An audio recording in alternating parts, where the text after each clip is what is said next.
दक्ष news, सामान्यांच्या हक्कासाठी नेहमी दक्ष।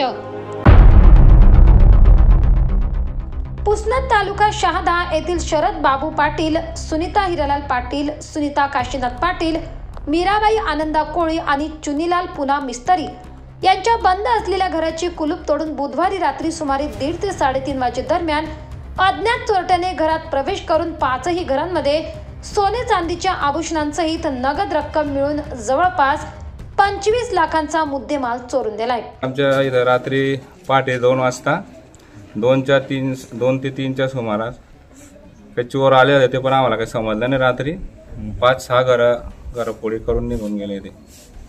किती नुकसान झालेलं आहे? नुकसान प्रत्येकाचे, कोणाचे सोनं होतं, कोणाचे रोकड रुपये होते, ते त्यांनी नेले।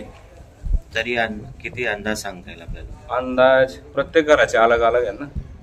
तर काय काय झालं प्रत्येक घरामध्ये? कितीचं गेलंय ते सांग। एक शरद बाबू पाटील यांच्या घरातनं 12-13 तोळे रक्कम गेली। सदर घटनेची माहिती सरपंच व पोलीस पाटील यांनी सारंगखेडा सहाय्यक पोलीस निरीक्षक लक्ष्मण चव्हाण यांना दिली। लागलीच डॉग स्क्वॉड, स्थानिक गुन्हे अन्वेषण शाखेने तसेच फॉरेन्सिक टीमने तपासाची चक्री फिरवली असता चोरट्यांचा मार्ग कहाटूर रस्त्याकडे दाखवत होता। दरम्यान या घटनेमुळे संपूर्ण गावात भीतीचे वातावरण असून चोरट्यांनी पोलिसांपुढे एक मोठे आव्हान उभे केले आहे।